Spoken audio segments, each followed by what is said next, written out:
Another good thing, a good tip, is to have some bands. I don't have currently the correct size, but having bands to keep your hands like this.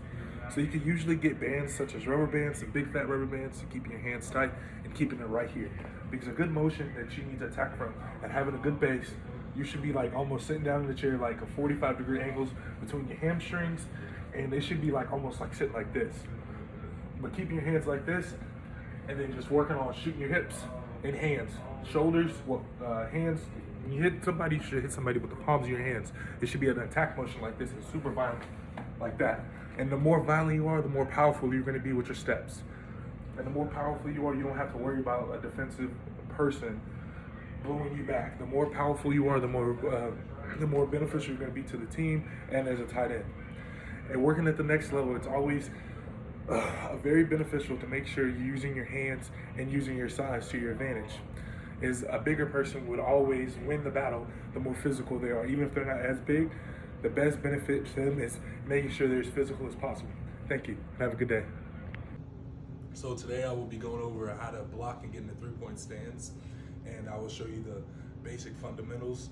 And the first thing is you find a good base, shoulder width apart, put your hands on your knees, lean slightly forward, get a good base between yourself, and you want to split the difference between your hands and your feet. Probably you should have about 40% weight on your hand and the rest on your feet. And then the next step after that, you should be able to almost lean forward and then get ready to drive and move somebody and block. So if I'm having my right foot or my right hand down, I'm gonna lift up with my left foot and then my right foot. Now I'm gonna get you to go. Now we're gonna start with you. So get down in the 2-point stance, put your hands on your elbows on your knees, like that. Now lean forward, put your hand on the ground. Good base. Now drive with your left foot first. Boom, now right foot. Boom.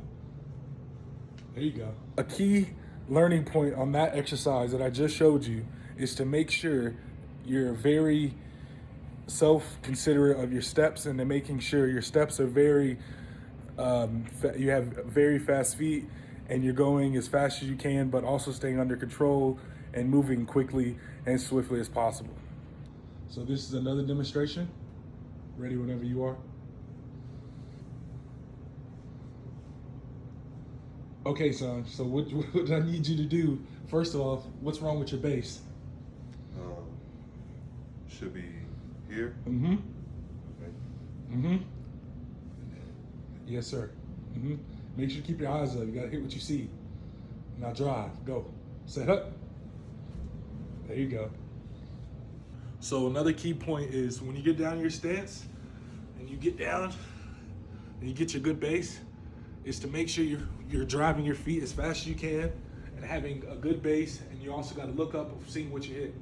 If you don't see what you're hitting, when your eyes aren't up and your hands aren't right here ready to go in your holsters, ready to attack your person in front of you, you already lost the battle. Because the defensive end, the thing that he's looking for is the ball. He's just gonna play you like this or whatever. So what you need to do is have a good base, a good solid base, shoulder width, and your hands right here. Not out here like this, like you're uppercutting with both your hands. It's like when you go into a fight.